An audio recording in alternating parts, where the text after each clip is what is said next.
Obama has never been accused of being a hawk. In fact, conservatives claim the president is weak on national security and slow to respond. On the campaign trail, if you'll notice, there has been very little conversation about the massive deployment of American military and NATO forces near the Russian border. In the Democratic debate on February 4th, Hillary Clinton made this assertion.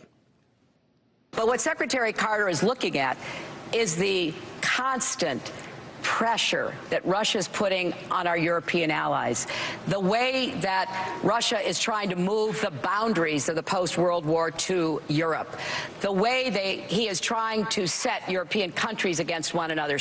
That comment got very little attention. Moreover, the mainstream media has failed to focus on the military escalation between the United States and Russia.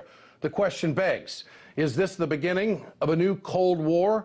Joining us tonight, Stephen F. Cohen, professor of Russian Studies and Politics at New York University and Princeton University. Mr. Cohen, good to have you with us tonight. Thank you, Ed. You recently wrote a piece in The Nation saying that this military move is unprecedented in military or in modern time. Put that in perspective for us. What do you mean by that? The last time, well, NATO, that means Washington, and that means the Obama administration, has decided to quadruple its military forces on Russia's borders or near Russia's borders.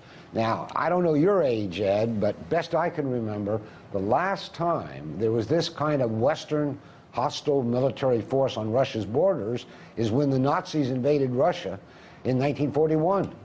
There's never been anything like this. During the 40-year Cold War, there was this vast buffer zone that ran from the Soviet borders all the way to Berlin. There were no NATO or American troops there. So this is a very radical departure on the part of the administration. And I have to say, I don't know you're thinking about her, but what Mrs. Clinton said is entirely factually wrong. Russia is not threatening any countries on its border, and it's not turning European countries against each other. What Russia wants is a stabilized European Union. Well, it was pretty clear from her soundbite and that answer in the debate that she was making justification for the military move as former Secretary of State. At least that's how I interpreted it. How dangerous is this, and what do you think the Russian reaction is going to be? Well, we're in a new Cold War. We've been in a new Cold War at least since the Ukrainian crisis began in 2013.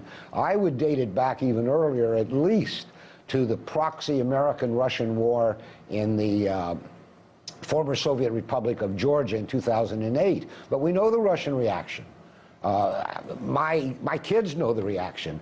This is a tit for tat, as we lived through during the last civil Cold War. The Russians are moving their heavy equipment to their western border. And more alarming, this includes tactical nuclear weapons, because the Russian doctrine is, and this grows out of their weakness after the end of the Soviet Union, that if their state is threatened by overwhelming conventional force, they will use tactical nuclear weapons. So this is a very dangerous and reckless thing to do. You made another point earlier that's just as important. There's no discussion of this in the United States. I don't know of anybody who's had a discussion on American television as we're having tonight, and they certainly don't have it at these Republican or Democratic debates. Well, it seems to me that the conservatives would be cheering this, the hawks in Congress. But, of course, their dislike for Obama isn't going to bring them to that point, and this has gone clearly under the radar with all of the Republican debates and conversation. You know, you also mentioned that you thought that, in your piece, that you thought this would undermine negotiations between the Ukraine and also involving the Syrian crisis. Tell us about that. Well, there are two Cold War, what could be hot war fronts unfolding between America and Russia today. One, of course, is in Ukraine. The other is in Syria. Now, there has been a plan to negotiate an end to the Ukrainian civil war put forward by the French and by the Germans. Secretary Kerry has backed that and worked very hard to get that to come to the negotiating table. He hasn't gotten there yet. There's a lot of resistance. The same is true regarding Syria.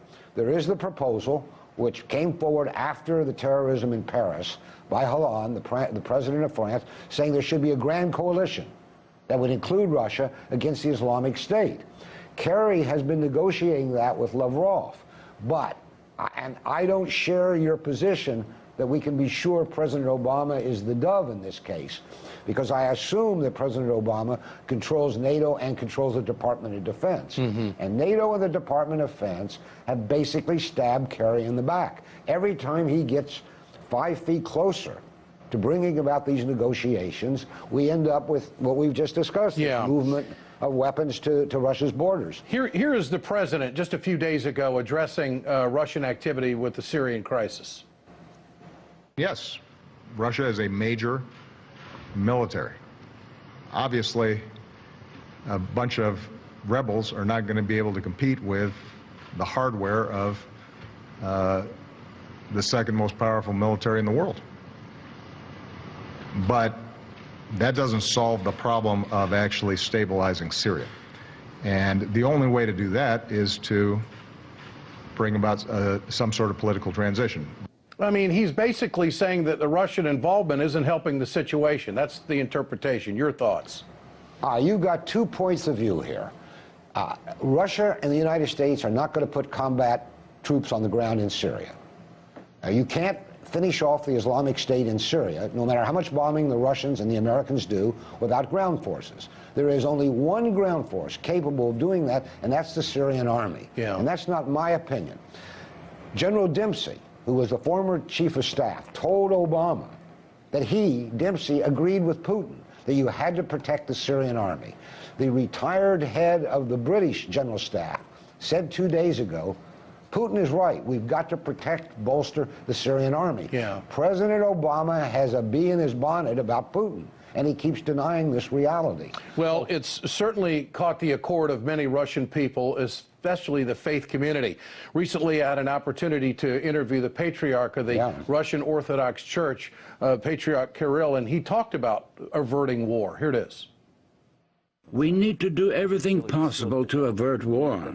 This is our #1 priority for the Americans, the Russians, and many other people with a sensible perspective on what is happening. Professor Cohen, do you think the Russian people are nervous about what's going on? Oh, they're very nervous, but let me congratulate you first on that terrific interview with Patriarch Kirill. I don't know that any other Westerner has ever had anything like that. Let me also emphasize what you probably know, that the church, the Russian Orthodox Church, headed by Kirill, is very important in Russia, and not just in the spiritual world, in the political world. And one of the axioms of the Russian church is that it's the duty of the church and the Russian state to protect Christians everywhere. And they have long seen Assad, the despised, at least in America, president of Syria, as the protector of the Syrian Christians. And Kirill, the patriarch of the Russian church, and the Roman Pope, Francis, discussed that, as you know. I mean, you were in Cuba. This is an alliance of the two churches, the two branches of Christianity, on behalf of protecting Christians against the Islamic State. So I will leave you with a question. If the two religious leaders who have had a spiritual civil war, Cold War, for 1,000 years, because this was a historic meeting, if they can meet, why can't Obama go meet Putin and sort this out on our terms, militarily, against the Islamic State? Very profound point. Professor Stephen F. Cohen, Professor of Russian Studies at NYU and Princeton. Great to have you with us tonight. Thank you.